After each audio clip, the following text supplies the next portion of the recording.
ang mga kwento ng pag-ibig, kwento ng buhay at kwento ng pag-asa dito sa Barangay Love Stories. Love Stories.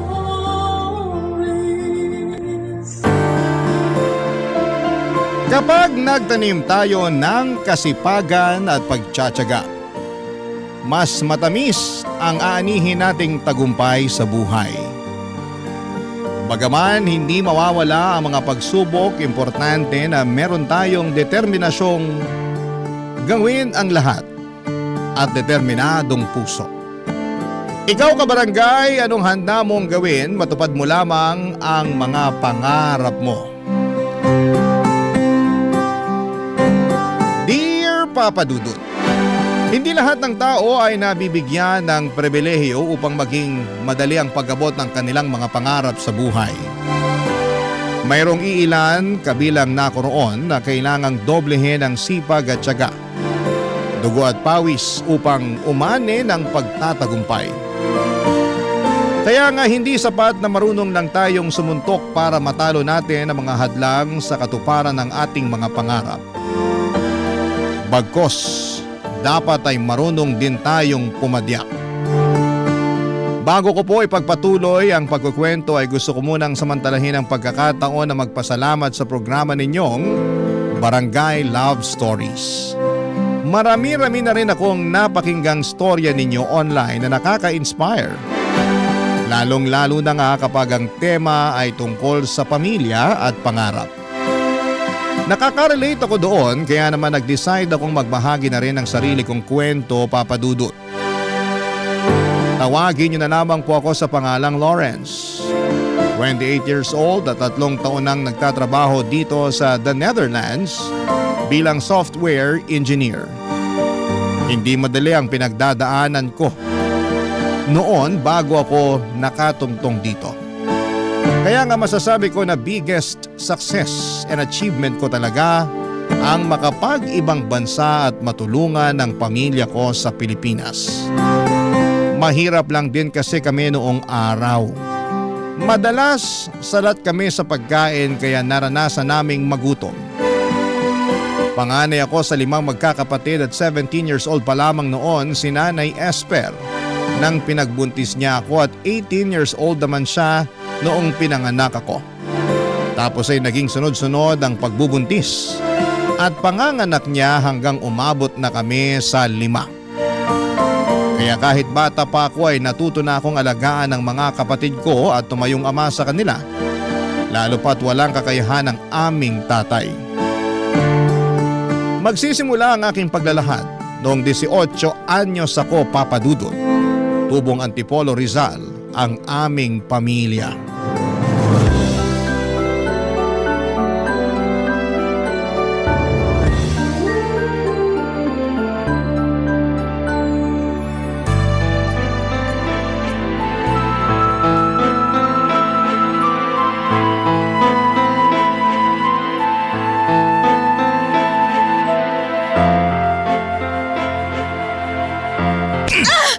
Yan ang dapat sa'yo, babae ka! Bakit ka ba nananampal, Lando? Tatanong ko pa talaga, ha? Isa ang kulit-kulit mo! Nakakatulig na yung bunganga mo! Tinatanong lang naman kita kung nasaan ang sahod mo, nananakit ka na kagad dyan. Di ba sinabi ko na ang wala? Paano wala sahod mo kahapon? Sa walang natira, magagawa mo! Paano walang natira? Saan napunta yung sinahod mo? Kainis naman to! Daming tanong! Malamang magtanong ako. Kita mo yung lagayan natin ng bigas? Wala nang laman, nakatiwangwang na. Ikaw pa naman yung klase ng tao na magagalitin kapag wala tayong nasasaing. Sinong hindi magagalit nakakapagod magtrabaho? Tapos pag uwi ko sa peste bahay na to, walang pagkain na nakahain! Mga sabi ka ng peste, kala mo mayaman tayo?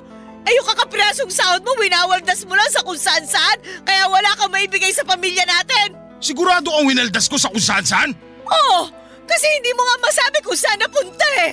Yan ang hirap sa'yo, tamang hinala ka. Hindi ba pwedeng binayad ko lang sa utang ko sa kumpare ko? Kasi naniningil na yung kumag?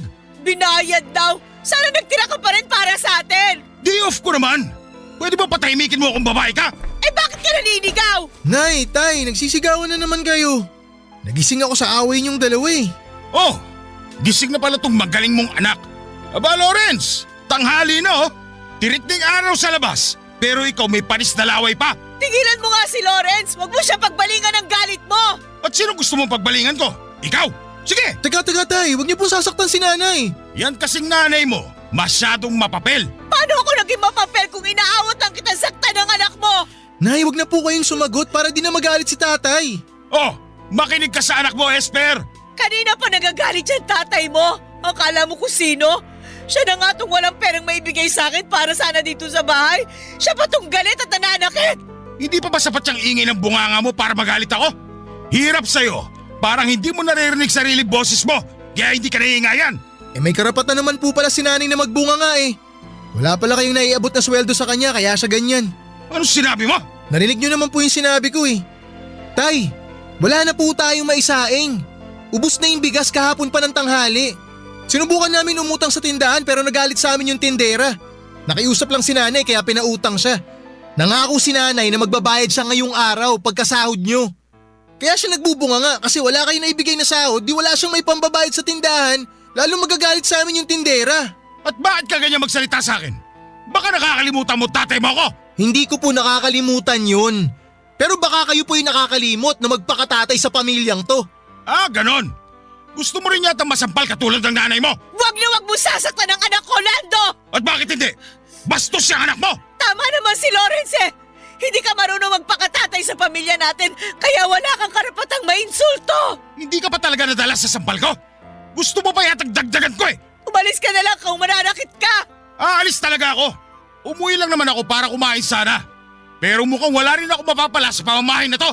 Kakain ka pa eh, wala na nga kami makain dito! Eh di sama-sama tayo mamatay sa gutom! Peste buhay naman to oh! Ikaw ang peste sa buhay namin! Ako ba talaga? Ako ba, Esper? Oo, ikaw! Sino pa ba sa tingin mo? Ako? Yung anak mo? Malamang ikaw! Ay! Pinagtutulungan niyo talaga ako, no? Ewan ko sa inyo! Papa Dudut, hindi na bago sa akin ang eksena kung saan ay nag-aaway ang mga magulang ko ng dahil sa pera. Bata pa lamang ako ay gano'n na sila, Papa Dudut. Akala ko ay masasanay na ako pero naririndi pa rin ako sa tuwing nagbabangayan sila. Minsan kampi ako kay tatay kasi nakakabinging manermon si nanay. Pero madalas ay kumakampi ako sa nanay ko dahil totoo naman ang lahat ng mga sinasabi niya tungkol sa tatay namin. Mabisyo kasi ito at magastos. Kaya laging kulang o minsan ay wala pa itong naibibigay na pera para panggastos namin sa bahay. Nagtatrabaho sa atelier bilang mekaniko ang tatay ko, Papa Dudut. Si nanay naman ay taong bahay. Gustuhin man niyang tumulong kay tatay sa pagtatrabaho ay hindi na siya magkanda-ugaga sa pag-aasikaso sa aming magkakapatid. Noong lumaki na kami ay tumanggap na ang labahin si nanay para naman may pinagkakakitaan siya. Pero hindi yun regular at kung meron lamang nagpapalaba. Sinamahan na rin niya ng pamamalantya or pagkaplantya para may dagdag kita. May mga pagkakataon na kapag nagagalit si nanay sa amin ay lagi niyang bukang bibig na sana'y hindi na lamang niya kami pinanganak. Aaminin ko sa inyo, Papa Dudut, na nagtatampo ako nung bata ako kapag napapakinggan ko yon sa kanya. Pero habang tumatanda ako, na-realize ko na biktima lang din ng sitwasyon ng nanay namin. 9 na taon ang tanda sa kanya ni tatay at bata pa rin siya noong nagbuntis at nanganak. At pinilit magpakananay sa amin. Simula noon ay sinisi ko na si tatay kung bakit dinamay niya kami sa pagiging miserable ng buhay niya. Ayaw kasi ng mga magulang ni nanay at ayaw nila kay tatay dahil wala raw itong direksyon sa buhay at kontento na lamang sa pagiging mekaniko. Habang hindi naman masama yung trabaho niya, iba pa rin kapag may pangarap ka para sa pamilya mo. Kaya nga noong nabuntis si nanay, tinakwil siya ng mga magulang niya kaya sumama na lamang siya kay tatay at nagpakalayo-layo. Minsan bago ako matulog sa gabi ay hiniling ko na kung pwedeng maulit ang nakaraan Sana hindi na lang nagkakilala sina nanay at tatay kahit na ibig sabihin noon ay hindi na kami pinanganak. Mahal na mahal ko si nanay dahil kapag hindi naman siya galit sa amin at sa sitwasyon ng buhay namin, ay pinaparamdam naman niya na mahalaga kami sa kanya. Lagi niyang sinasabi sa amin, Papa Dudut, na kami raw ang kayamanan niya sa buhay. Kaya nga masakit sa akin kapag nakikita ko siyang umiiyak. Kahit patago ng dahil kay tatay, Papa Dudut.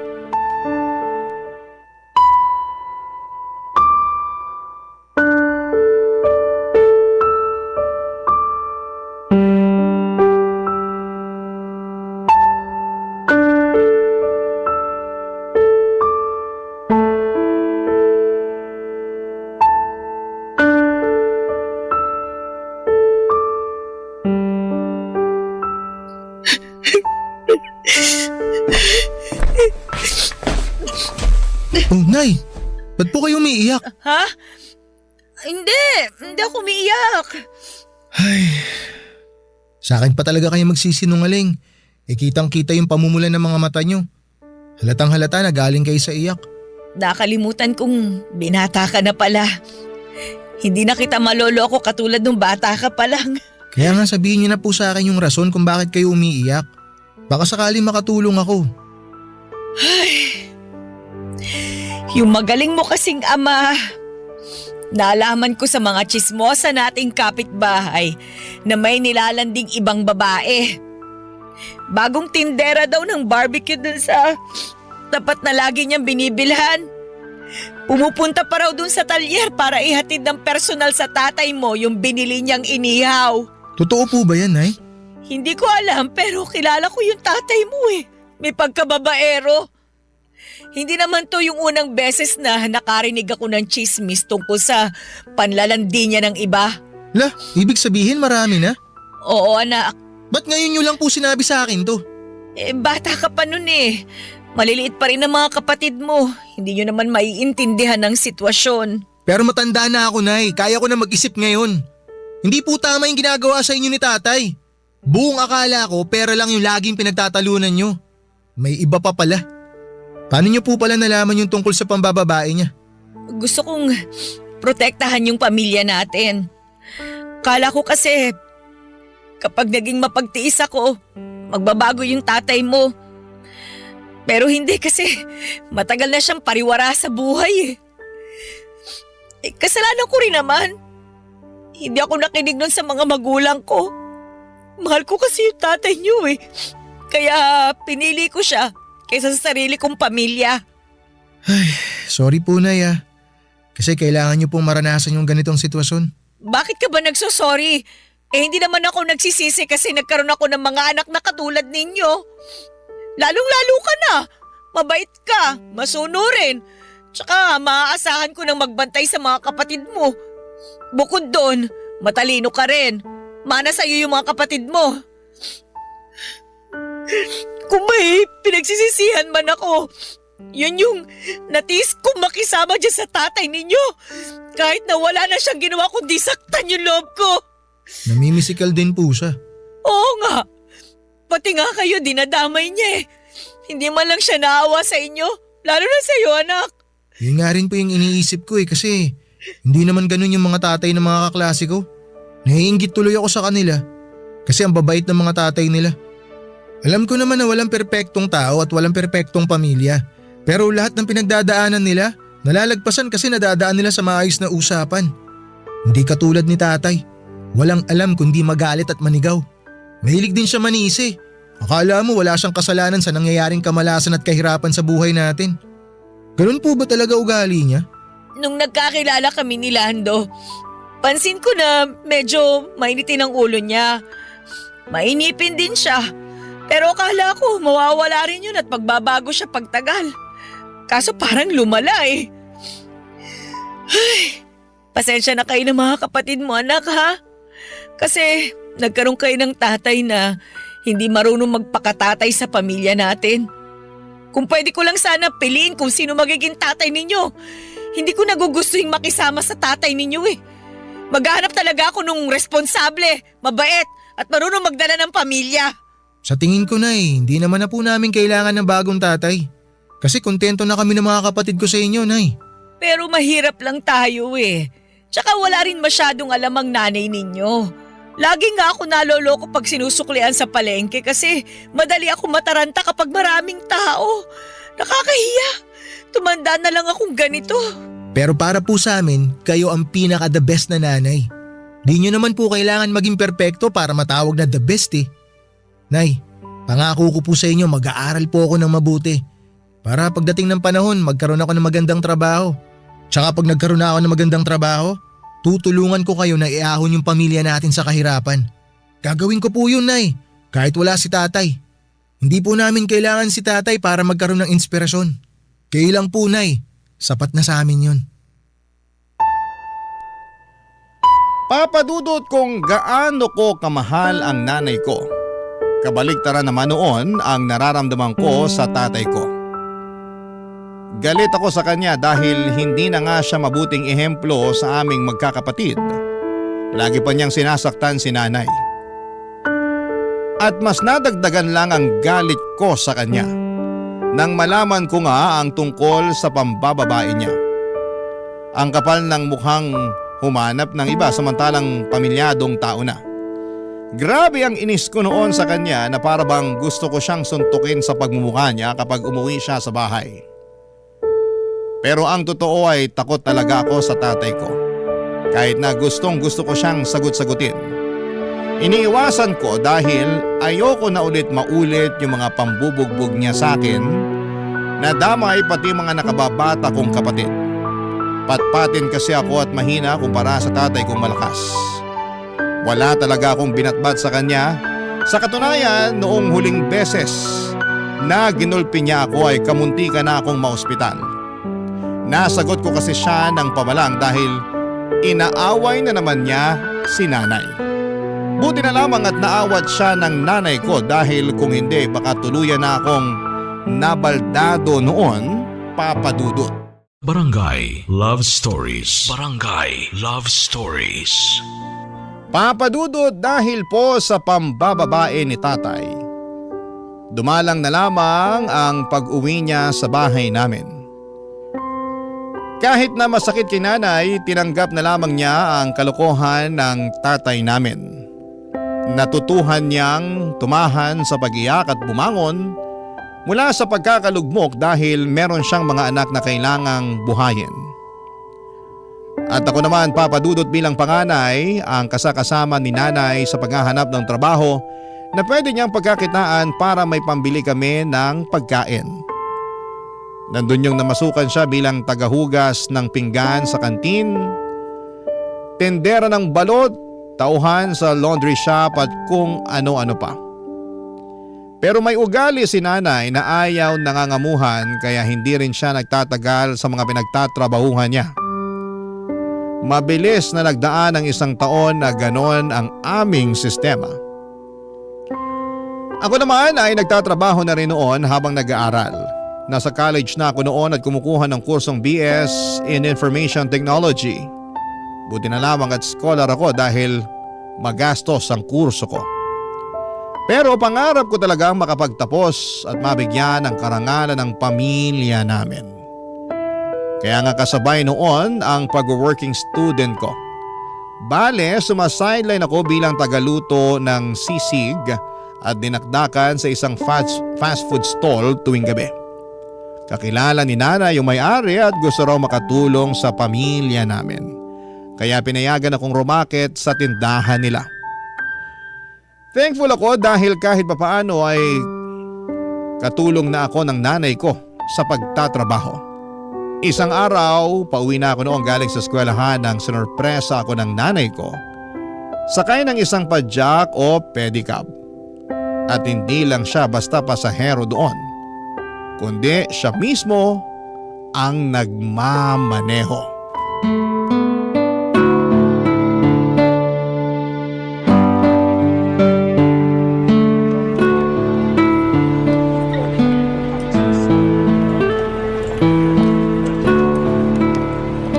Nay, ito na po yung fishball nyo. Salamat, nak. Kain muna tayo. Gutom na ako eh. Sige Nay, kain lang kayo. Astig talaga nitong pedicab. Kanino pala to, Nay? Sa akin? Sa inyo? Oo, binenta sa akin ni Mang Nicanor. Nakatambak lang kasi sa garahe nila eh. Binili ko na, ayos pa naman. Naisip ko gagamitin ko sa pamamasada. Magpe-pedicab driver po kayo? Oo, bakit naman hindi? Kaya ko yun. Kaso di ba panlalaking trabaho yun? Baka mahirapan kayo, Nay. At bakit naman ako mahihirapan? Pipidan lang naman ako. Tingnan mo, nakarating nga ako rito sa eskwelahan mo para sunduin ka at ibida sa'yo tong pedicab na binili ko. Ang ganda, no? Opo, maganda nga po. Tingnan mo, Nak. Oh, nilagyan ko ng picture nyo ng mga kapatid mo. Para kapag napapagod ako titingnan ko lang yan, gagaan na ulit ang pakiramdam ko. Nak, si Nanay ng bola pa. Pero Nay, seryoso. Sigurado kayo kaya nyo talaga mag-pedicab? Aba, oo naman. Palagay mo sa nanay mo, uugod-ugod na. Hoy, 37 anyos pa lang ako, ano? Alam ko naman po yun pero nag-aalala pa rin ako sa inyo Parang mas magaan pa yung dating yung trabaho sa laundry shop kesa sa pagpasada. At least dun, Nay, hindi kayo naiinitan. Hindi nga pero lagi namang mainit ang ulo ng bisor namin. Kala mo talaga kung sinong tagapagmana ng laundry shop na yun. Ang sama na ugali. Tapos wala pang galang sa akin mas matanda ako sa kanya. Ah, talaga po? Kaya ba umalis kayo dun? Oo, kasi hindi ko na talaga matagalan ng ugali. Ayoko naman patulan, baka masakal ko. Si Nanay talaga. Biro lang. Hindi ako nananakal, no?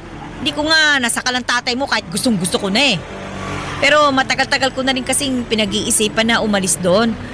Sakto, nakapag-ipon naman ako ng kaunting pera at yun nga yung pinambili ko nitong pedicab. Ibang klase po talaga kayo. Hanga ako sa inyo kasi ang sipag-sipag nyo, Nay.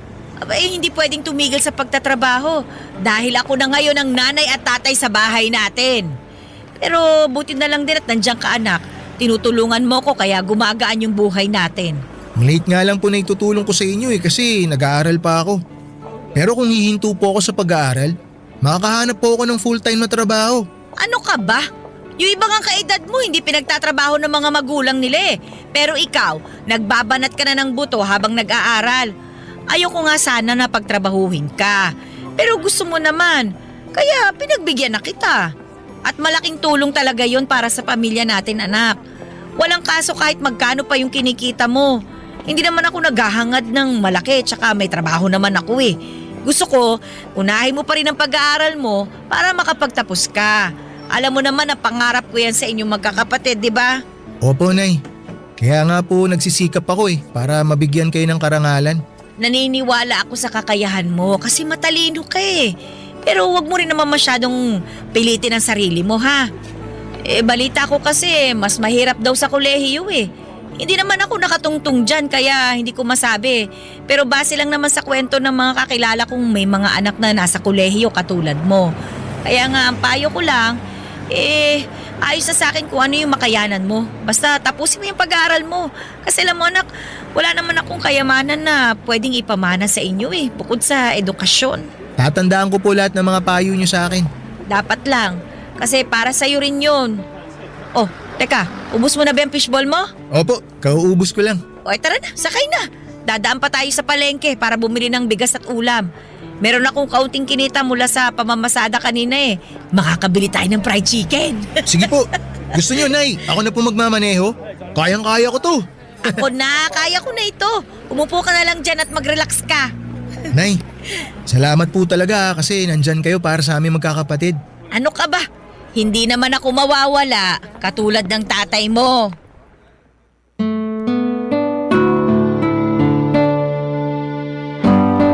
Papa Dudut, hindi ako mahihiyang sabihin na proud akong pedicab driver ang nanay ko. Kasi nakikita kong kaya naman niya kahit na babae siya at masaya siya sa trabahong na pili niyang pasukin. Kahit na mahirap, kahit na nakakapagod. Walang hindi kayang gawin si nanay dahil inspirasyon niya kaming magkakapatid. Kitang-kita ko ang alab ng determinasyon sa mga mata niya. Sa tuwing walang pag-aalinlangan niyang binabagtas ang daan para lamang maihatid ang mga pasahero niya, umaraw man o umulan. Kaya sino ako para magreklamo at sumuko sa buhay? Nangako ako sa sarili ko na bibigyan ko ng karangalan ang nanay ko. Sisiguraduhin kong makikilala siya ng karamihan dahil mabuti siyang magulang. At kapag binabanggit ko si nanay, kung gaano ako ka-proud sa kanya ay naluluha siya. Pero masaya naman daw siya. Doon ko nga napagtanto na kahit na hindi patas ang mundo sa lahat ng tao, ay meron pa ring pag-asa na hindi habang panahon ay nasa kahirapan kami. At nalulugmok ang aming buhay. Kumbaga, Papa Dudut, ay bilog ang mundo. Hindi tayo palaging nasa ilalim. Darating din ang araw na aasenso tayo at makakaahon papunta sa tuktok. Ganon ang naging buhay namin sa loob ng 2 taon, Papa Dudut.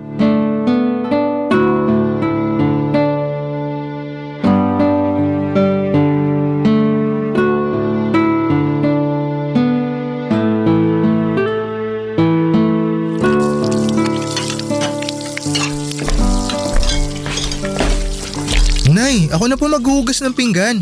Ako na anak. Galing ka pang trabaho eh. Baka mapasma ka. Kayo rin naman, galing pa kayo sa pamamasada. Ano naman? Pa ako naman ang pumipidal, hindi naman itong kamay ko. Si nanay nakuha pa magbiro eh. Ay, totoo naman, di ba? Sige na, matulog ka na doon. May pasok ka pa bukas. Mamaya na po, di pa ako inaantok. Kwentuhan po muna tayo habang binabalatan tong mangga na dala nyo. Pabot po ako ng kutsilyo, Nay. O, ito anak. Salamat po. Ano bang gusto mong pagkwentuhan? Kumusta po kayo sa trabaho nyo, Nay? Sa pamamasada? Ay nako di masaya. Marami na nga akong suki eh.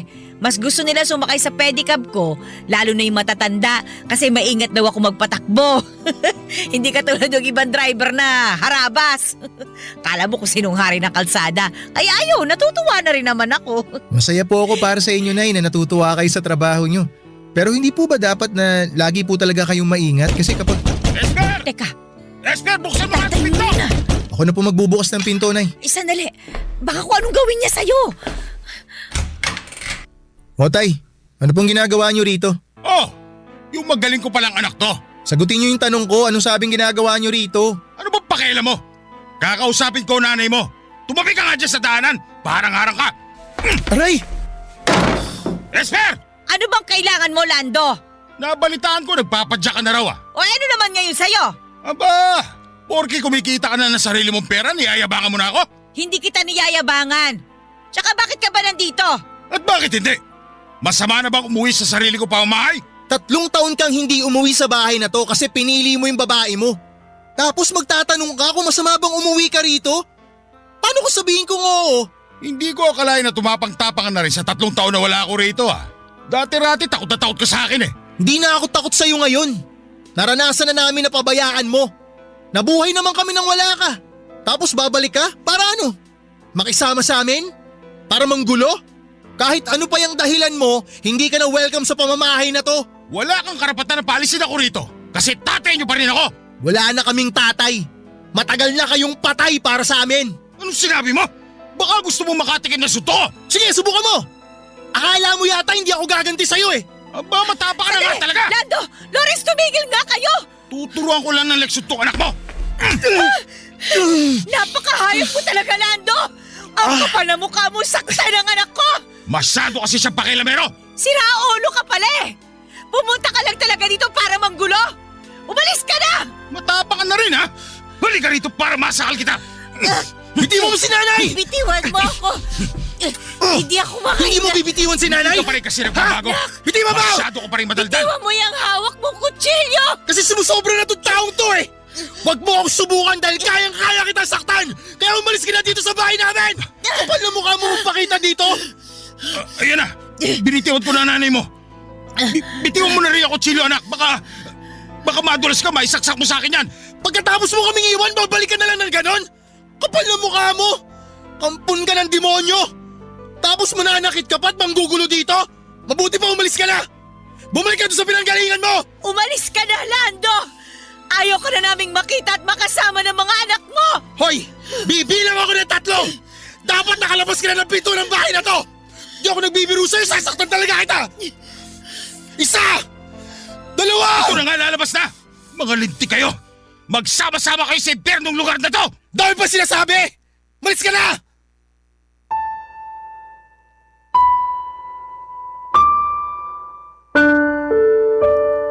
Papadudot, wala naman talaga akong planong saktan si tatay. Gusto ko lamang siyang takutin dahil sumusobra na siya. Hindi namin akalain na uuwi siya ng gabing yon at gulat na gulat kami nila nanay na parabang nakakita kami ng bangkay na muling nabuhay. Pero ang mas lalong nagpatindig ng aming mga balahibo ay ang kakapalan ng mukha ng tatay namin na umuwing nakakainom. Wala sa katinuan at manggulo. Simula kasi nang umalis siya sa amin, 3 taon nang nakakalipas ay wala na kaming naging balita pa sa kanya. Kung may naririnig mang kaming sabi-sabi tungkol sa kinakaroonan niya ay wala na rin kaming masyadong pakialam. Total ay ginusto niyang umalis at iwanan kami kaya dapat ay panindigan niya ang desisyon niyang yon. Kaya nga ng gabing yon matapos kong sumabog sa galit sa tatay ko ay tuluyan na niyang iniwan ang bahay namin. Kahit papaano ay nalungkot pa rin ako kasi baka yun na nga ang huling pagkikita namin. Umiyak din si nanay at ang mga kapatid ko na nagising sa komosyon pero kinabukasan ay nag-decide kami na kailangan pa rin naming magpatuloy sa buhay. Kumbaga isasanayin na lang ulit namin ang sarili namin na hindi kasama si tatay. Ang mahalaga, Papa Dudut, magkakasama kami nila nanay at ng mga kapatid ko. Para sa akin, para sa amin, yun na ang pinaka mahalaga. Barangay Love Stories. Barangay Love Stories. Papadudot, nabalitaan din pala namin na tumira si tatay sa kabilang barangay lang kasama yung babaeng pinalit niya kay nanay. Sa katunayan ay may mga anak na sila at bumalik siya sa pagtatrabaho sa talyer. Umalis kasi siya noong unang taon na umalis na papadudot na hindi na siya masaya at epektibo sa kanyang trabaho. Yun pala ay nandun siya sa babae niya sa Bulacan. Pero wala na kaming pakialam sa kanya at sa buhay na pinili niya nang hindi kami kasama. Galit pa rin ako sa tatay ko at kung minsan ay naiisip ko na kapag nakasalubong ko siya sa daanan ay baka masuntok ko siya ng kaliwat kanan sa mukha nito. Pero mabuti na lamang at hindi naman nangyari yon kasi baka masabihan akong walang respetong anak sa magulang ko, wala ding respeto sa amin. Tulad ng dati, pinagpatuloy namin ang pamumuhay. Kapag hindi ako naka-duty sa food stall at kapag wala kaming klase sa araw, ako ang nagpapadyak para naman makapagpahinga si nanay. Sa sobrang sipag niya kasi madalas na siyang dapuan ng sakit tulad ng ubo at sipon at ang malala doon ay lagnat. Paano ba naman ay sinusuong niya ang araw at ulan, makapamasada lamang. Nangihinayang kasi siya sa kikitain niya. Kaya hindi niya priority ang pagpapahinga. Bukod doon ay marami pa rin kasi kaming utang na binabayaran. Halimbawa noon ay yung sa tindahan, Papa Dudut.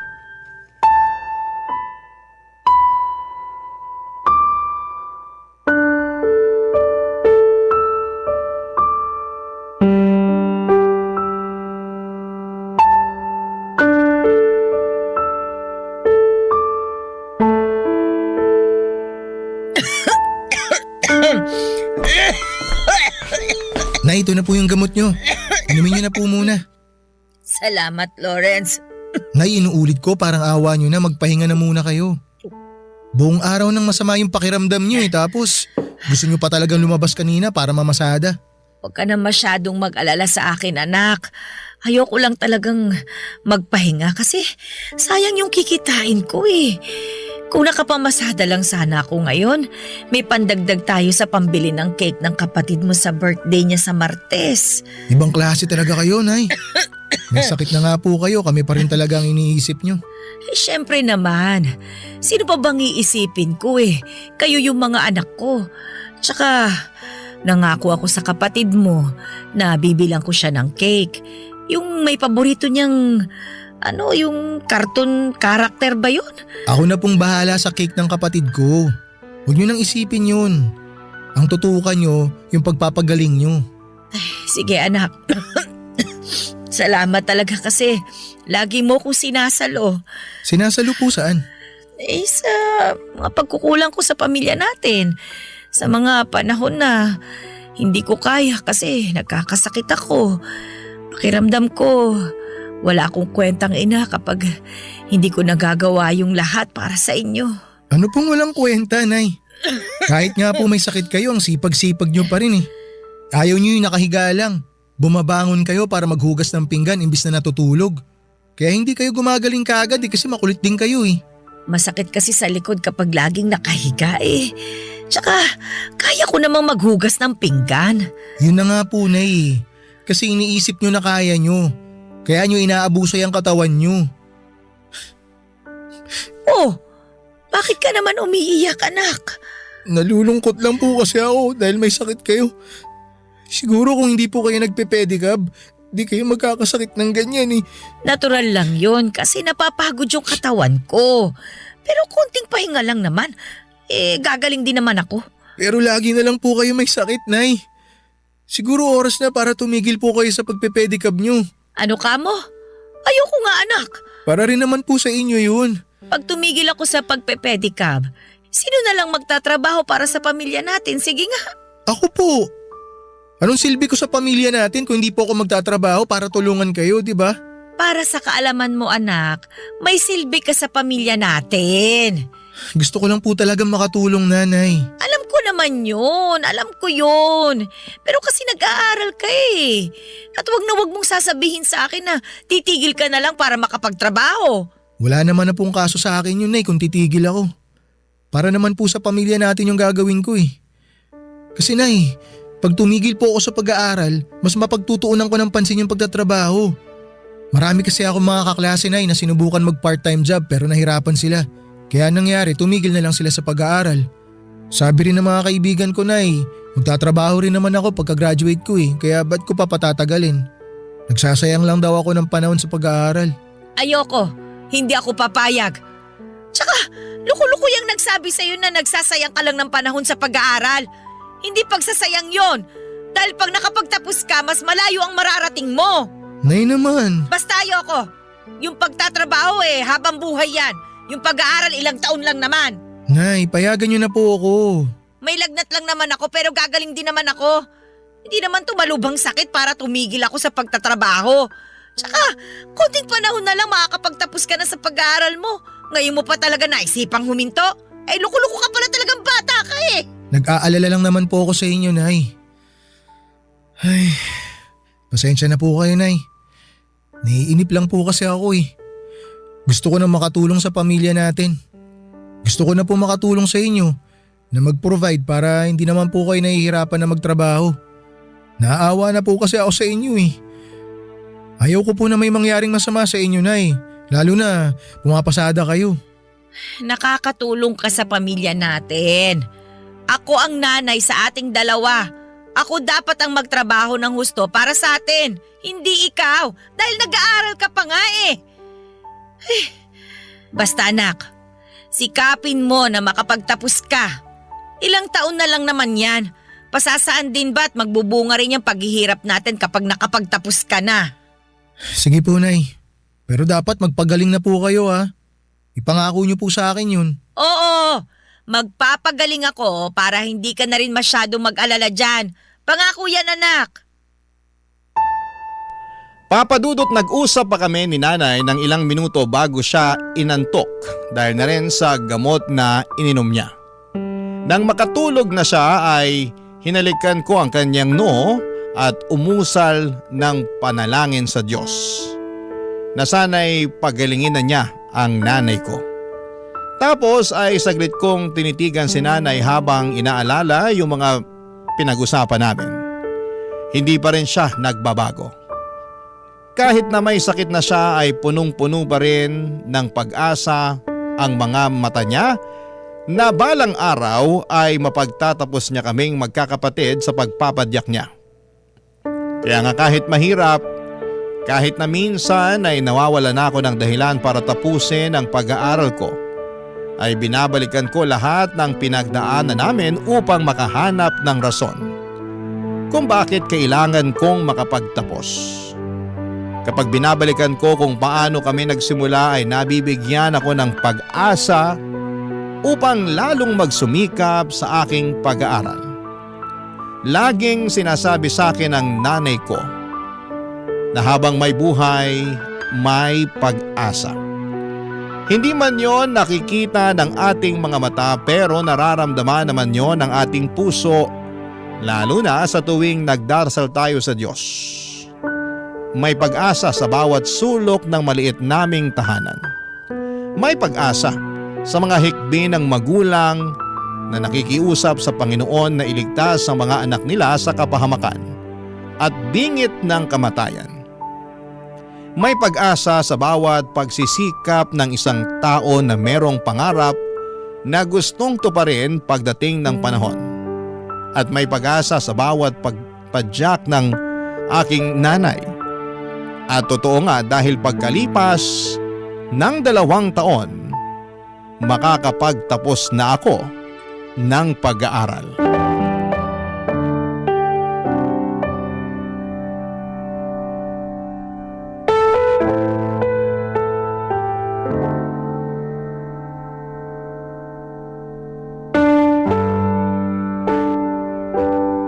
Congratulations, anak! Ay, naku! Masayang-masaya ako kasi nakagraduate ka na!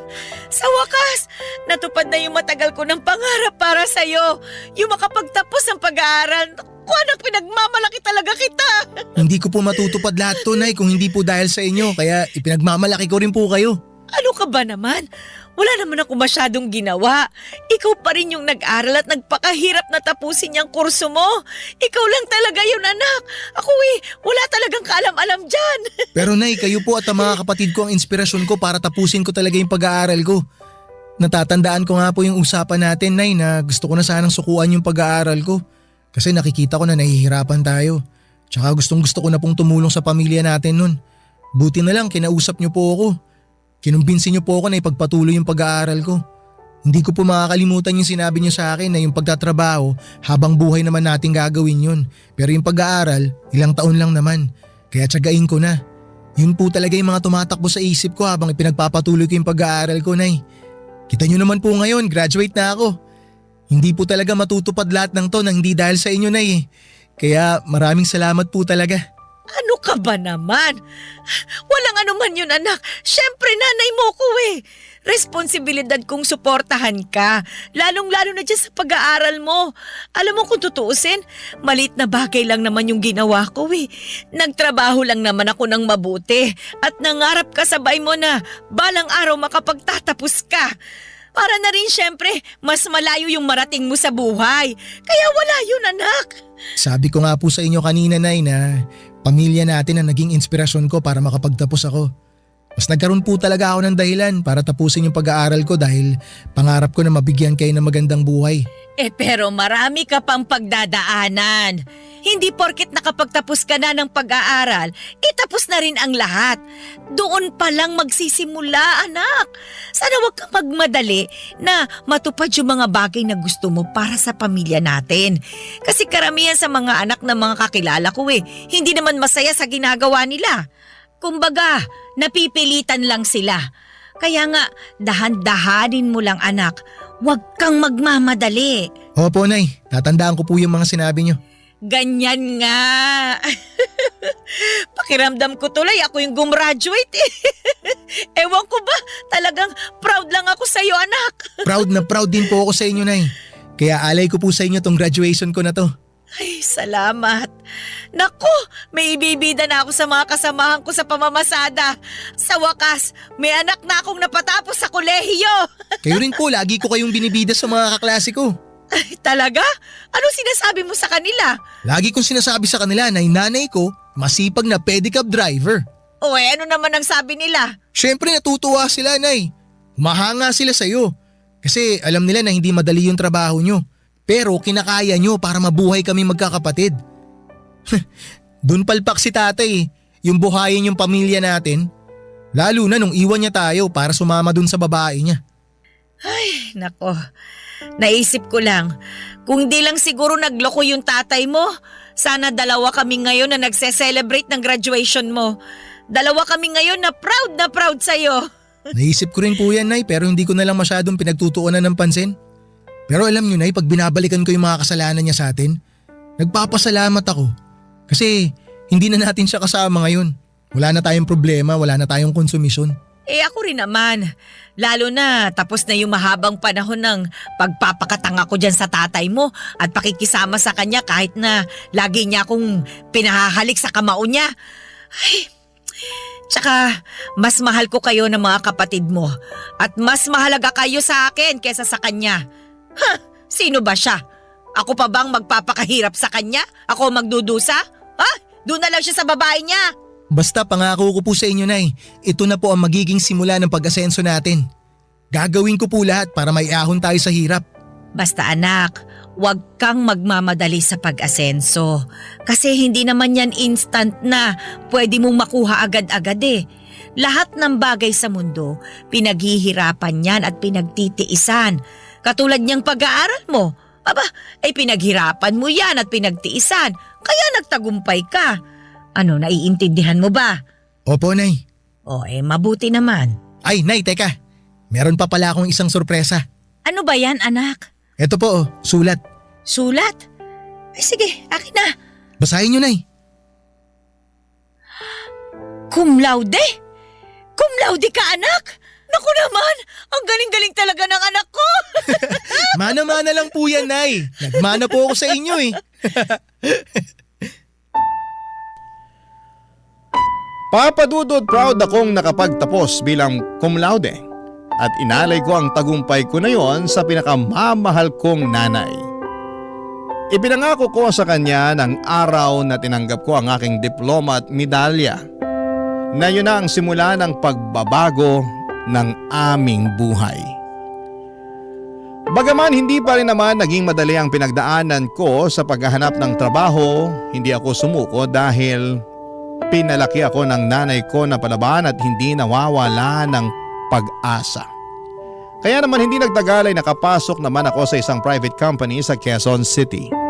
Tumagal din ako ng 1 taon doon bago ako nabigyan ng opportunity na makapagtrabaho abroad, bagay na hindi ko na nga pinalagpas pa.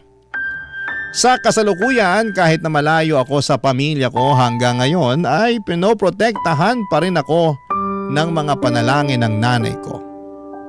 Pakiramdam ko ay ligtas ako araw-araw, lagi pa rin naman akong tumatawag sa kanila dito sa Pilipinas.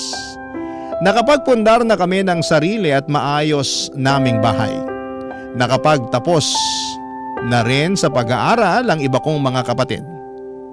Hindi na nagpapadyak si nanay dahil meron na siyang pinagkakabalahang food stall.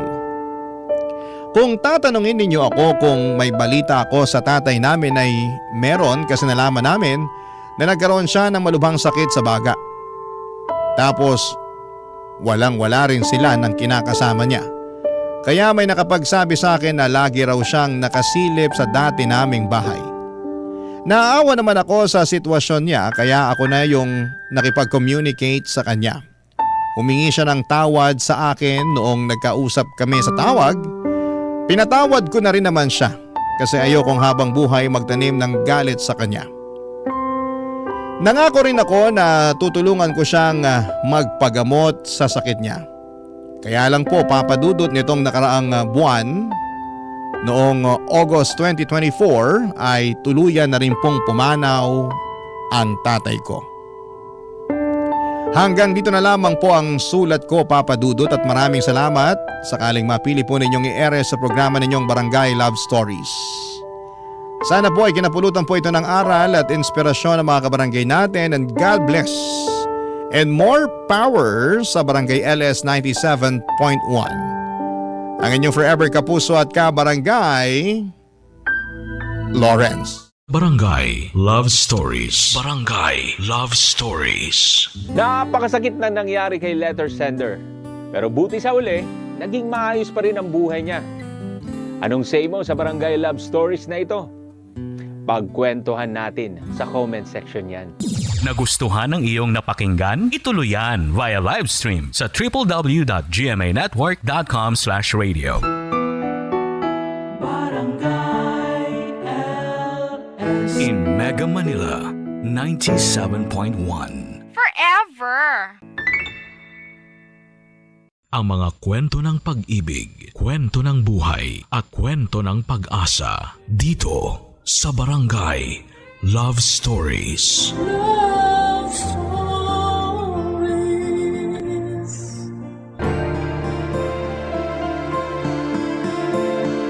Alam ng lahat na mali ang maging kabit. Pero may mga tao sa ganitong kalakaran pa rin kumakapit.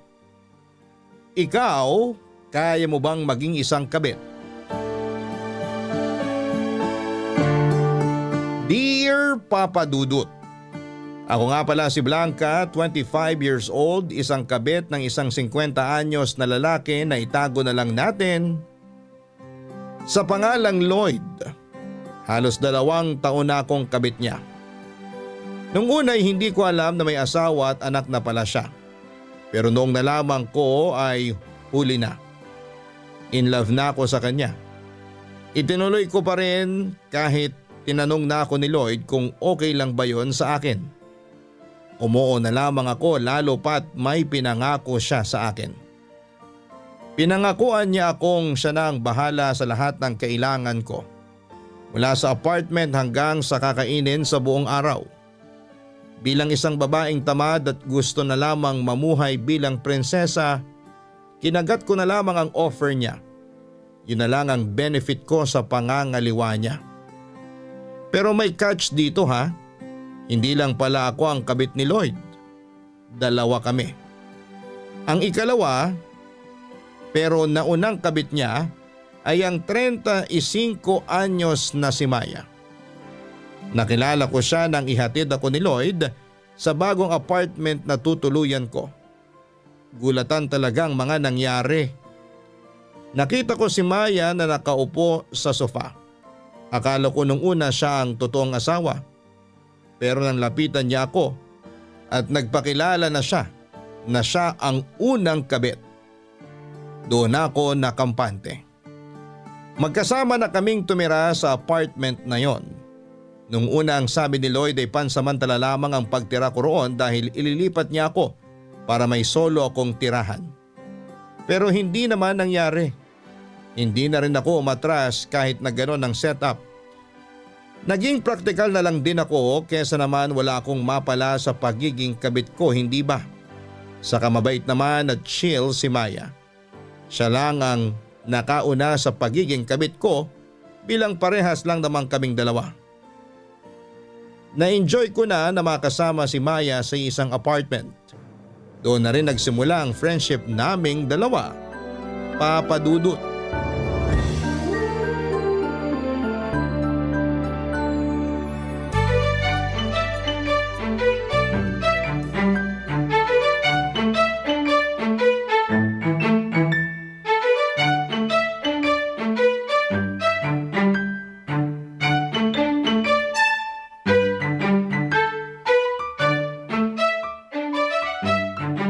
Blanca, nag-chat na ba sa'yo si Lloyd? Hindi pa nga eh. Pero online siya ha. Malamang kasama niya pa si legal wife. Mukha naman. Nag-e-enjoy pa ata sila ngayon sa Siargao. Mga feeling bagong kasal. Nakita ko nga ang post nila sa Facebook ha. Friend mo sila sa Facebook? May dummy account ako tapos inad ko yung asawa niya. Himala nga inaccept ako. Ayun, doon ako nangi-stalk. Ano pang nakita mo? Ayun, kunwari in love sila sa isa't isa. Ang sweet ng mga post eh. Akala mo hindi natin alam. Kunwari, hindi natin alam na ang gulo na ng relasyon nila. Kaya nga tayo nakapasok sa buhay nila, diba? Katawan na lang mga post ni Lloyd na kunwari loyal at in love pa rin sa misis niya. Ganyan talaga yung ibang lalaki para hindi mabisto. Di ka ba naiinis kapag nakikita mo yung sweet post nila? Nung una, oo. Pero nang tumagal, wala na. Eme na lang. Nasanay na ako. Paano ba naman kasi? Mas naramdaman ko kung anong lugar ko sa buhay ni Lloyd. Parehas tayo. Kaya nagtitake advantage na lang ako sa pagiging kabit ko. Ay, same! Libreng apartment, libreng kuryente at libreng food. Hindi na kailangan magpakapagod sa trabaho. Gamitan lang to. Ginagamit niya tayo kapag nag-aaway sila ng misis niya, di gamitin din natin ang pera niya. True. Mabuti na lang talaga't ginawa ka rin kabit ni Lloyd. Hindi ko alam kung matutuwa ba ako sa sinabi mong yan. Ang ibig ko sabihin, masaya ako na may kasama na ako rito. Yung makakaintindi sa sitwasyon ko. Siyempre sa ibang tao, judge tayo agad. Tama. Imbis na yung lalaki yung unahin nilang i-judge, tayo agad. Tayo ba yung lumapit? Siya naman, di ba? Sa atin lagi ang sisi. Tapos yung lalaki, nandun lang sa sulok. Pinapatawad pa rin. Feeling ko nga kapag nagkahulihan na tayo, si Lloyd patatawarin agad ng asawa niya yan. Tapos tayo hanggang impyerno, bit-bit ng misis niya ang galit sa atin. Uy, tumatawag na si Lloyd. Teka, sagutin ko na. Nangangamoy allowance na to. Hello, Blanca. Kasama mo ba si Maya? Hindi ko matawagan ng cellphone niya eh. Yes, katabi ko siya ngayon. Alam mo namang laging walang signal ang phone niya rito sa apartment eh. Magpapadala ka na ba ng allowance namin? Wala na ba kayong natira mula doon sa binigay ko last week? Kasi napasobra yung gastos namin ni Mrs. sa Siargao eh. Kababalik lang namin. Wala na, no? Gawa mo to ng paraan.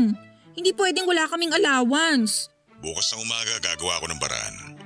Basta wag lang din kayo message ng message sa akin kasi nakadikit si Mrs. sa akin palagi eh. Okay, noted. Happy anniversary pala sa inyo kahapon. Palumpia ka naman dyan. Hindi nga happy eh. Inaway ba naman ako kahapon? Naalala na naman daw niya ex ko. Basta kwento ko sa inyo sa Wednesday pagdalaw ko dyan. Damihan yung lambing ng pasalubong sa akin ha. Para mabawasan naman ang init ng ulo ko. Kami nang bahala, basta ba tama ang bigay ng allowance. Ikaw talaga. Natututo ka na kay Maya sa pangaharbat ng allowance ha. O sige na, pabalik na si Mrs. Hintayin nyo na lang yung allowance. Huwag na rin kayo mag-message after nitong tawag ko. O sige na, bababa ko na to. Maya, gagawan daw ni Lloyd ng paraan bukas yung allowance natin. Ano ba yan? Nagkikrave pa naman ako ng kare-kare ngayon. May peanut butter pa naman sa kusina. Wala naman tayong ibang pangsahog sa kare-kare. Ano naman ang gagawin ko sa peanut butter? Papakin na lang natin. Mabilis makabusog yun at makatanggal ng cravings. Ano, tara? Halika na. Natawa na lamang si Maya sa suggestion ko pero pumayag naman siya. Magkasama na kaming nagtungo sa kusina, naglabas ng kutsara at saka nilabas na rin ang peanut butter na pasalubong pa sa amin ni Lloyd nang nagpunta ito ng Baguio. Pinapak namin yon habang nagpapapak ng usapan tungkol kay Lloyd at sa mga naging buhay namin bilang mga kabit. Pangalawa lang si Lloyd na nakarelasyon ko at ginawa akong kabit. Ewan ko ba? Siguro may aura akong maging kabit. Yung unang nangabit sa akin ay walang pera at madalas pang nahihila ang motor dahil hindi nakakabayad. Kaya noong time na nalaman ko rin kabit ako, umatras ako kasi wala naman akong mapapala sa kanya. Pero iba kay Lloyd. Siyempre may kaya naman itong si Lloyd kaya pato lang ako. Negosyante ba naman? Dapat siyempre may mapapakinabangan din ako. Binababoy at hindi na nga ako nirerespeto dapat lang naman na may mapala ako, hindi ba? Kinabukasan nga ay nagpadala na si Lloyd ng allowance namin. Dinagdagan niya dahil natuwa siyang sumunod kami sa gusto niyang huwag kaming mag-chat sa kanya. Kaya naman nakapag-mall kami ni Maya para bumili ng mga pangkare-kare namin at makabili na rin ng make-up. Habang naglalakad ay hindi namin inaasahan na makakasalubong namin sina Lloyd at ang misis niya. Nagulat at namutla si Lloyd pero kami ni Maya, nonchalant lang ang atake naming dalawa. Kunwari hindi namin siya kilala. Inintay namin silang makalayo at nang hindi na namin sila makitang dalawa ay doon na kami nagtawanan ni Maya. Nasa isang ice cream shop kami noon at masayang ginagawang pulutan ang naganap na paghaharap naming apat. Hindi ba dapat ay kinabahan kami tulad ni Lloyd? Pero hindi. Deadma sa legal wife. Deadma sa pagiging kabit namin.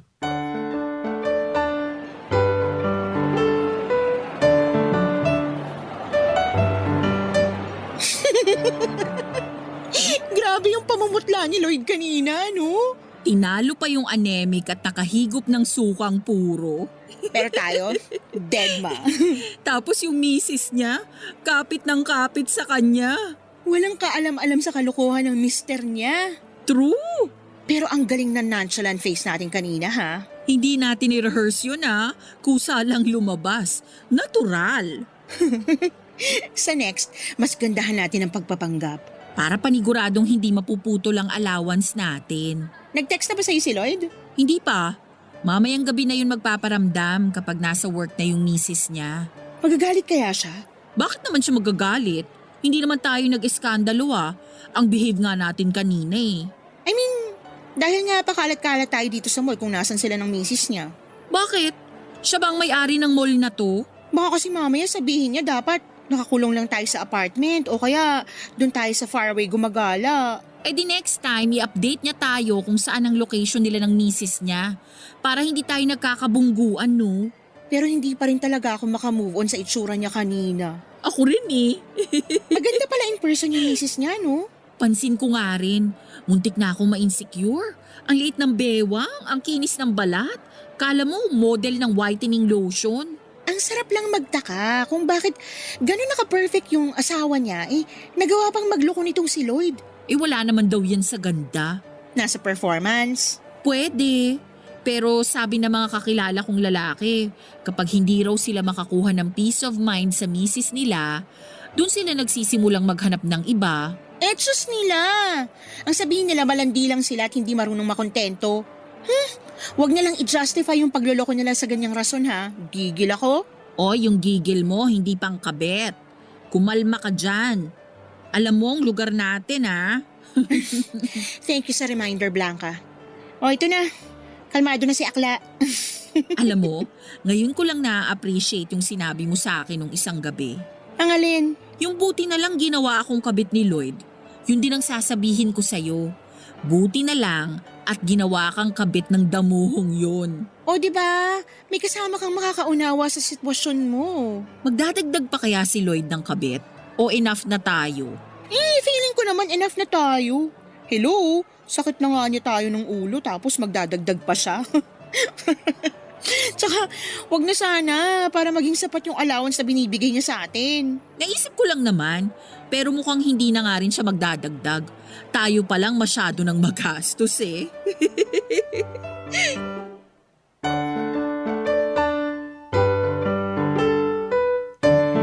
Nagpatuloy ang tawanan namin hanggang sa maubos na ang pwede naming mapag-usapan tungkol kay Lloyd.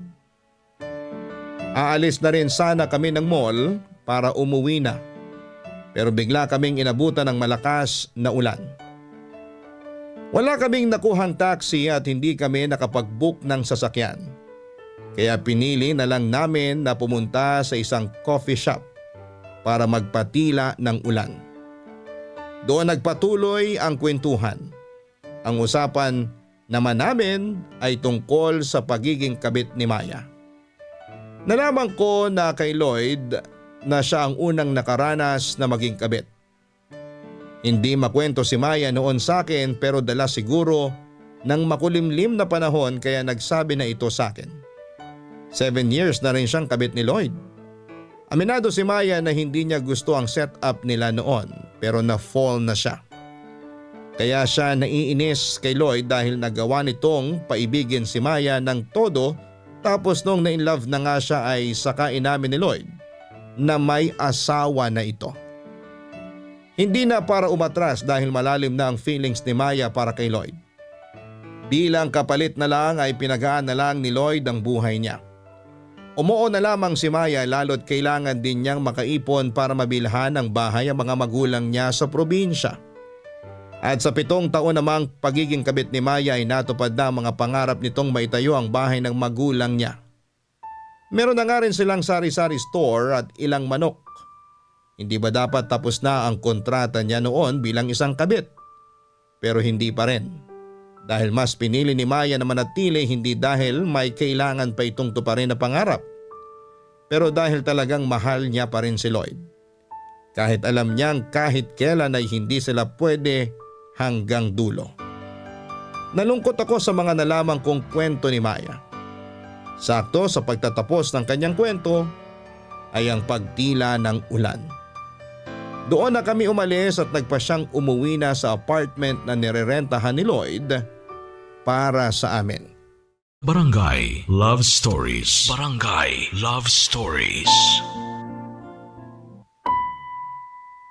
Hindi kami minessage noong gabing yon ni Lloyd. Kahit na ilang beses kaming tumawag sa kanya para ipaalala na malapit na ang due date ng rent namin sa apartment. Inisip na lang namin na baka hindi mahiwalay si Mrs. sa kanya.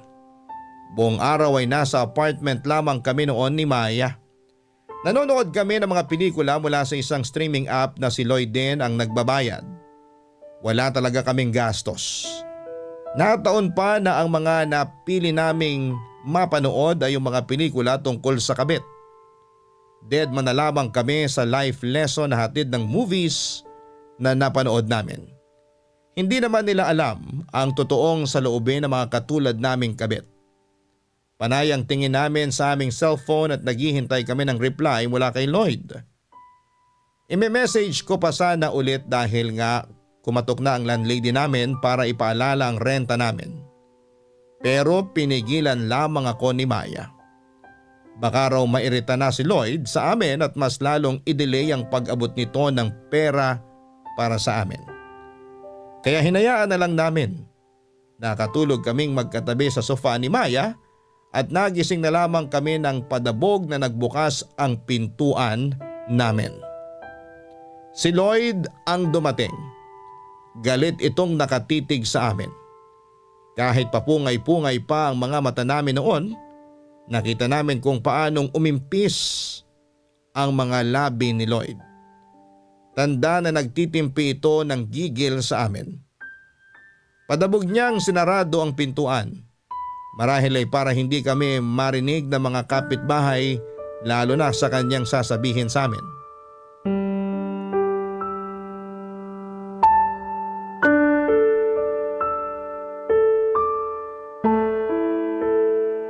Di ba sinabi ko naman sa inyo na huwag kayong tawag ng tawag sa akin? Bakit ba hindi kayo makahintay na ako mismo tumawag sa inyo? Kasi naman, urgent na yung message namin ni Maya eh. Hinahanap na nung landlady yung renta namin. Para lang sa renta, hindi na kayo mapakali. Gusto lang naming i-remind sa'yo na bayaran na nga. Hindi naman ako tanga para hindi malaman na bayaran na. Saka isang message lang, gets ko na. Kung hindi ako nakareply kaagad, ibig sabihin kasama ko si Mrs. Di sorry. Huwag kang ganyan sumagot, Blanca. Mas lalo ko naiinis eh. Ang late lang kasi na bagay pero pinapalala mo pa. Hindi lang naman tutungkol sa renta. Ano na naman ba ginawa namin? Hindi nyo alam? Kanina, pakalat-kalat kayo sa mall. Nakalimutan nyo na agad yun? Ano namang masama kung nasa mall kami? Ang masama doon, kasama ko misis ko. Hindi naman namin alam na nandun kayo ng misis mo. Hindi namin kasalanan yun. Next time kasi mag-update ka. Paano ko mag-a-update kasama ko nga lagi si misis? Di wala na lang sisihan. Wala namang may gusto na magkita-kita tayo sa mall. Saka wala naman kaming ginawa Nakita mong nonchalant lang kami ni Maya nun eh. Ikaw pa nga tong parang biglang naubusan ng dugo dahil sa pamumutla. Hindi na ako nakikipagbiruan, Maya ha? Walang nakakatawa. Grabe yung galit mo, Lloyd ha. Ang OA na. Hindi OA yun. Muntikan na tayo eh. Kung muntikan tayo mabuking, dahil sa'yo yon. Dead na nga lang kami nun eh. Ikaw yung pahalata dyan eh. Anong ako? Si Maya kaya? Ha? Paanong si Maya? Nonchalant nga rin siya eh. Nonchalant? Siya nga itong naipagtitigan pa sa akin at tumitig pa sa misis ko. Ha? Walang ganun. Medyo may ganon, Blanca. Pero mabilis lang naman yung titig na yun. Anong mabilis? Ang tagal kaya nun? Pero balik nonchalant lang ulit ako nun, no? Ano ba yan, Maya? Akala ko pang best actress na tayo nun. Sorry, pero saglit lang talaga yun. Hindi naman umabot ng 1 minutong titig ko nun sa kanila ni Mrs. Next time ha? Dapat hindi na tayo magkakasalubong na 4 sa mall. Pinapahamak niyo ako eh. Dapat dito lang kayo palagi sa bahay. Ang unfair naman nun. Kayo nga dapat ng misis mo ang nasa bahay lang kasi katatapos nyo lang mamasyal sa Siargao. Tapos magmumall pa kayo? Tama! Dapat ibigay mo na sa amin yung mall. Buti sana kung inaabutan mo kami ng travel allowance para hindi kami nagtitiis lang sa mall. Tama! Huwag na kayo magkampihan pang dalawa. Makontento na lang kayo sa binibigay ko sa inyo. Sobra na nga yun eh. Eh di ibigay mo na sa amin lahat ng mall dito sa Metro Manila. Kami na lang ang may karapatang gumala ron. Paano naman kami ng misis ko? Siyempre kailangan namin mamili ng mga kailangan namin. At saka pag umiwas ako sa mall, baka lalo makahalata pa yon. Eh anong gusto mong gawin namin? Babae kami, hindi pwedeng hindi kami tumapak sa mall. Natagalan ng argumento kung sino ang mag-a-adjust sa aming tatlo. Mainit na noon ang usapan at hindi ko talaga maintindihan kung bakit gano'n na lamang ang galit ni Lloyd. Dati naman ay napapalagpas pa niya ang mga maliliit na bagay. Chill lamang si Lloyd. Bihira siyang magalit. Kahit nga super stress na siya sa misis niya, nagagawa pa rin niyang kumalma. Hindi namin alam kung ano ang nangyayari sa kanya at hindi rin naman kami nagtanong. Masyado kaming busy na manalo sa argumento laban sa kanya. Nagkampihan kami ni Maya at sa huli kami rin ang nanalo. Ang usapan ay magsasabi na lamang kami kay Lloyd kung saang mall kami pupunta ni Maya para maiwasan nilang mag-asawa. Pagkatapos noon, akala namin ay kakalma na siya. Pero ramdam pa rin namin ang galit niya. Sinubukan namin siyang lambingin pero walang nangyari. Dati nadadaan namin siya sa ganon pero noong time na yon ay wala. Nagmadali na rin siyang umalis at nagtataka talaga kami kasi kada dalaw niya sa amin ay nag-i-stay pa siya ng ilang oras. Pero umalis agad siya. Nagdabog pa ulit. Hindi namin siya minessage ulit kung ano bang nangyayari sa kanya. Pero nalaman namin ang sagot kinabukasan nang bigla itong dumalaw sa amin. Akala nga namin ay galit siya ulit pero kalmado na siya. Tulad ng Lloyd na nakilala namin. Kinausap niya kami para i-explain kung bakit gano'n ang naging treatment niya sa amin noong nakaraang gabi.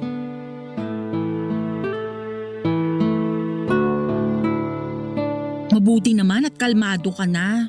Akala namin magkakapasa na yung pinto namin dahil ibabalibag mo ulit. Kung nakakapagreklamo lang ang pinto, baka sinumbong ka na sa pulis dahil sa pagiging bayolente mo. Sorry na nga eh. Sorry lang ba ang kaya mong i-offer?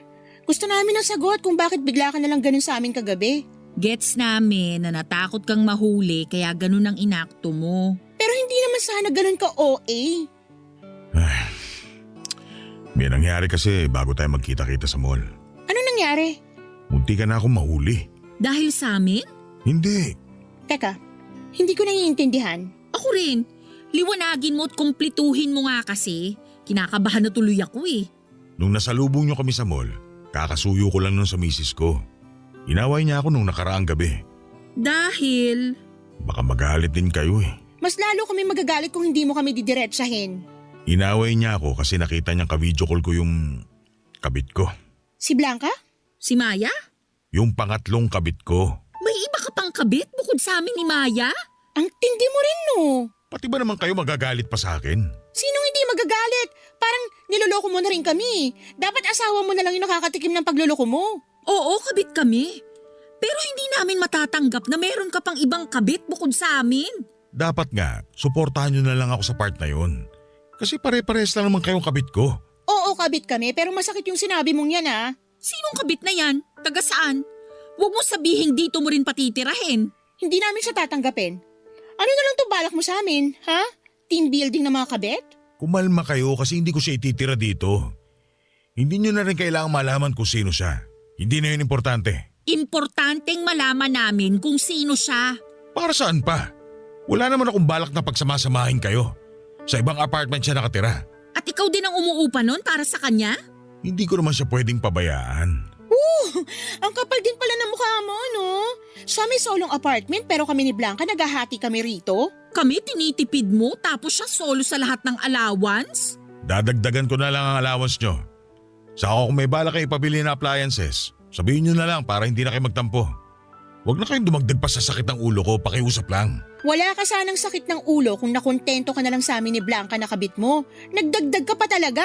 Tapos nagvi-video call pa kayo. Samantalang kami, bawal kang i-chat kasi ang bilis mong magalit. Napaghahalataan ng paborito. Nainis talaga kami sa nalaman namin ni Maya.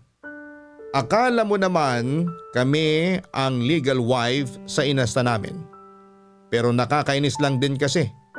Kami ang sinisisi niya at kami ang pinagbuntunan niya ng galit dahil nahuli sila ng ikatlong kabit niya. Nakaramdam din kami ng selos dahil syempre may kahati na kami sa atensyon at pera niya. Lalo na noong sinabi niyang may solo apartment daw ang ikatlong kabit niya. Doon kami mas lalong nagbunganga. Sino bang matutuwa? Kami nagkakasya lamang ni Maya sa maliit na apartment at masungit na landlady. Oo, at gusto kong kasama si Maya sa bahay dahil maayos naman siyang tao at masinop. Pero syempre iba pa rin yung solo namin ng bahay para sa privacy, hindi ba? Yun ang pilit naming pinapaunawa kay Lloyd. Nangako naman si Lloyd na gagawan niya ng paraan na magkaroon kami ng solo apartment. Pero dahil nga sa nasanay na kami ni Maya na magkasama ay nag-request na lamang kami ng mas malaking apartment. Yung may 2 malaking kwarto para sa privacy namin. Kasi nagsishare lang kami ni Maya sa isang kwarto. Nag-request din kami ng apartment na merong hot and cold shower. Gusto rin namin ng mas malaking TV at bagong air fryer. Oo lang ng oo noon si Lloyd. Wala siyang karapatang humindi dahil nahuli namin siyang may ikatlong kabit. Kailangan niyang iparamdam sa mga OG kabit na priority pa rin kami. Saka ginagalingan namin sa pagtatago at pagromansa sa kanya.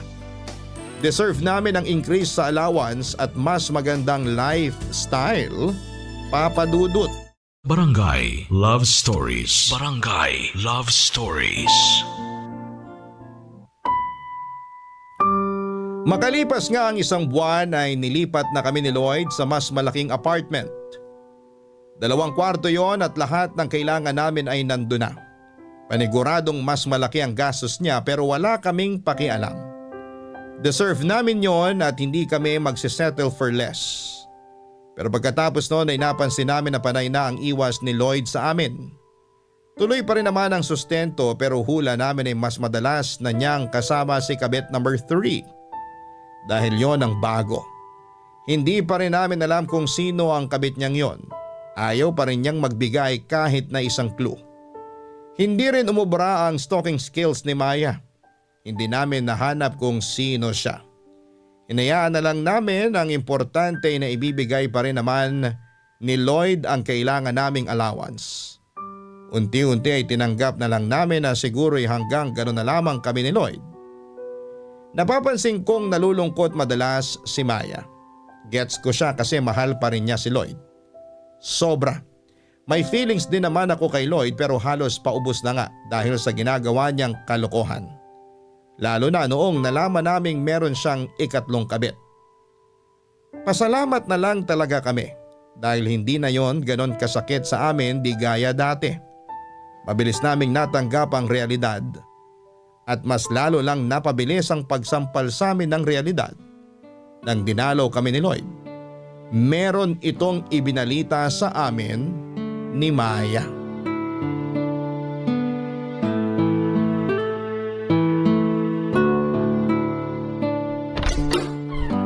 Blanca? Maya? Wow! Hindi na marunong kumatok ha, diretso pasok na agad. Eh ano naman? Ako naman nagbabayad ng upa nito ah. Mukhang malapit ng dalaw ni Lloyd. Huwag mo nang asarin at baka lumala ang toyo. Ano na naman bang binubulong-bulong mo dyan, Maya?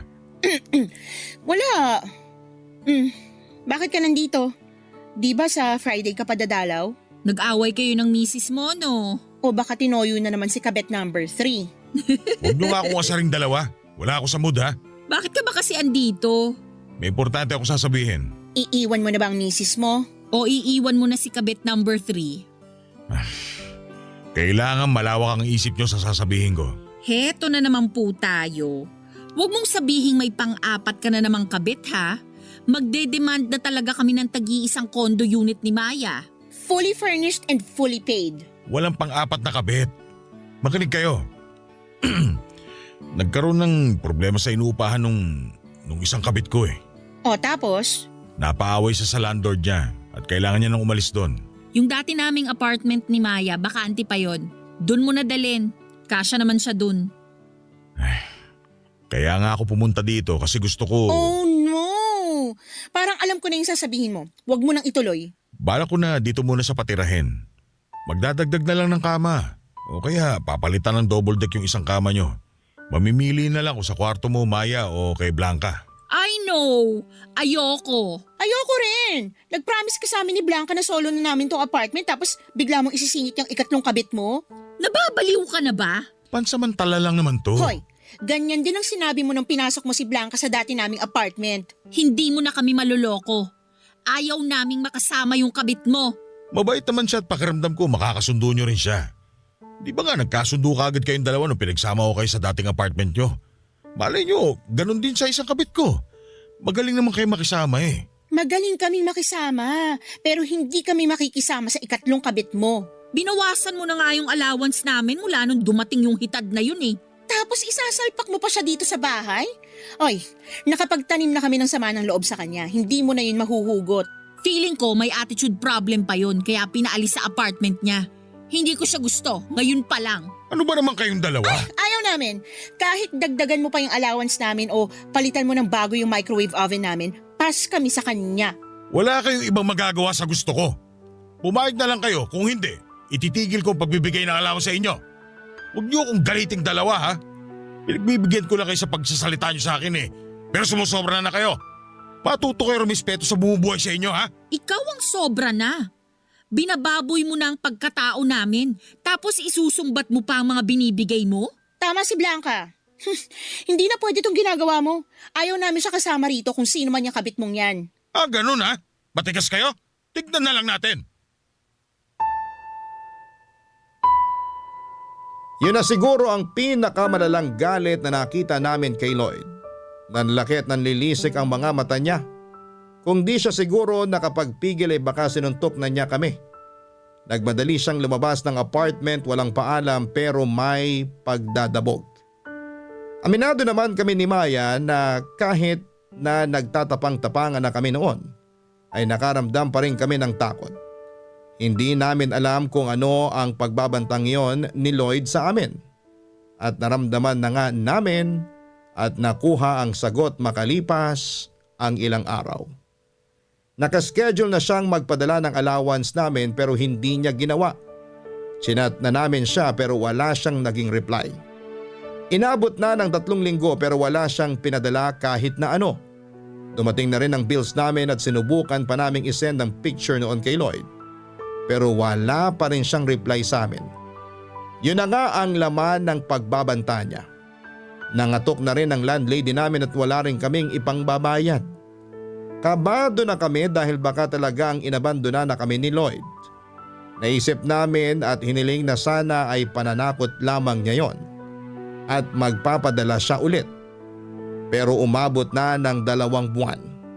Wala pa rin siyang pinapadala. Nagalit ang landlady namin at nagamit na rin namin ang konting naipon namin para sa pangbayad ng kuryente at tubig para hindi kami maputulan. Tinipid namin ang huling stocks namin ng pagkain pero hindi na kinaya ng budget namin. May mga nabenta na rin kaming appliance para may pangkain kami. Hanggang isang araw ang tanging natira na lamang ay ang garapon ng peanut butter. Wala na kami kahit piso. Kinuha ko yon para papakin namin ni Maya habang nasa kwarto ko. Magkasama kami noon at walang ibang ginawa dahil naputulan na kami ng internet. Nag-usap kami habang kumakain ng peanut butter.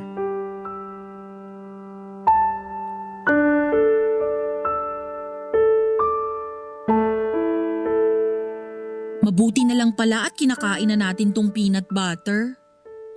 Bakit? Bukas na expiration ito eh. Kaya pala medyo mamantika na.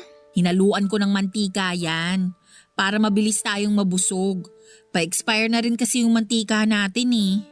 Kaloka ka, Blanca. Ganun na ba tayo kahirap ngayon para magpakabusog na lang sa mantika? Sorry. Ay.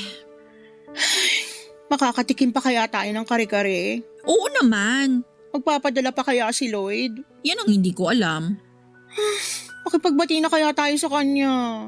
Mag-sorry na tayo. Bakit tayo magsusorry? Tayo ba ang mali? Konting karapatan na nga lang natin ang inilalaban natin, hindi pa niya magawang tanggapin.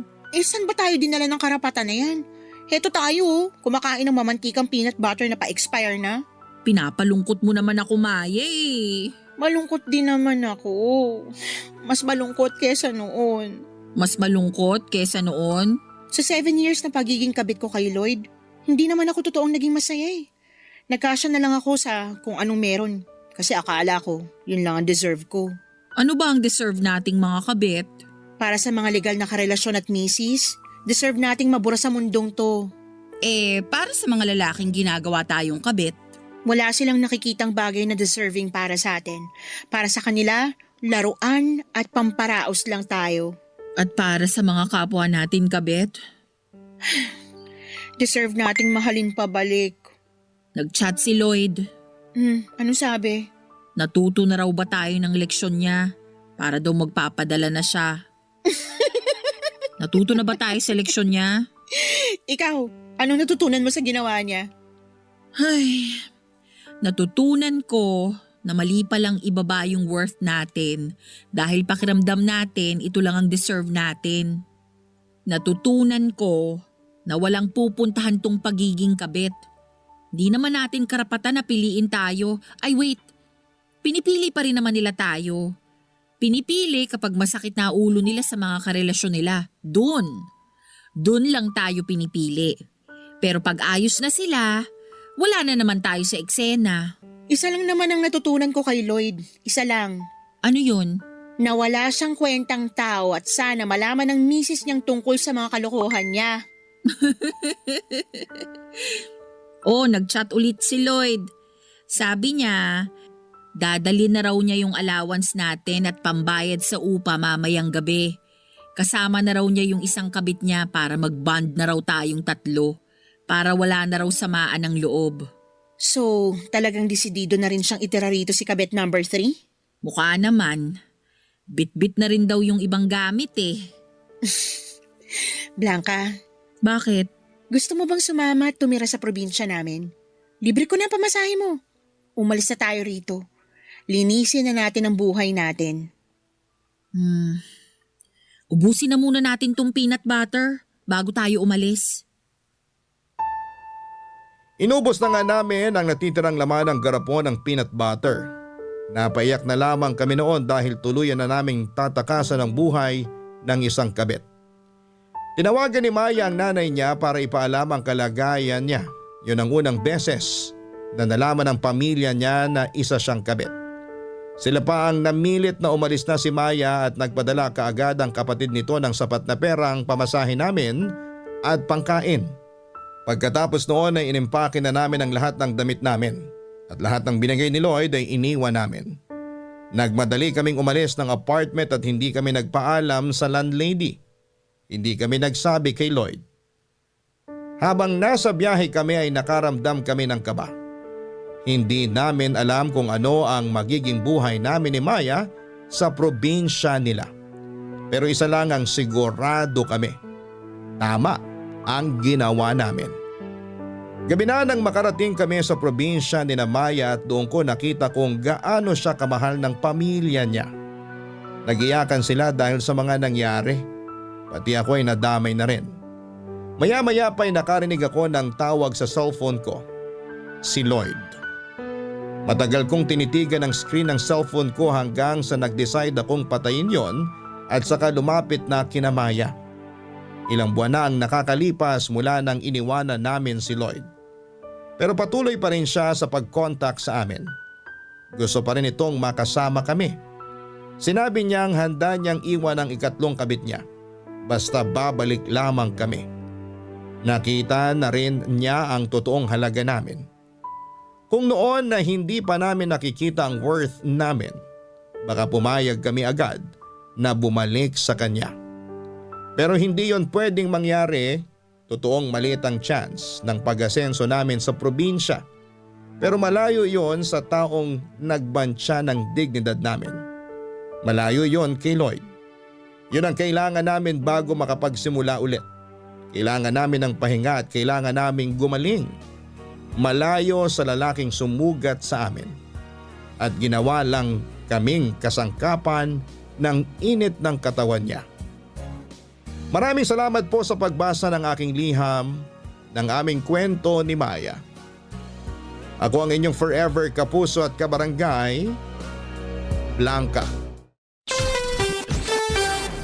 Kwentuhan naman tayo dito sa comment section.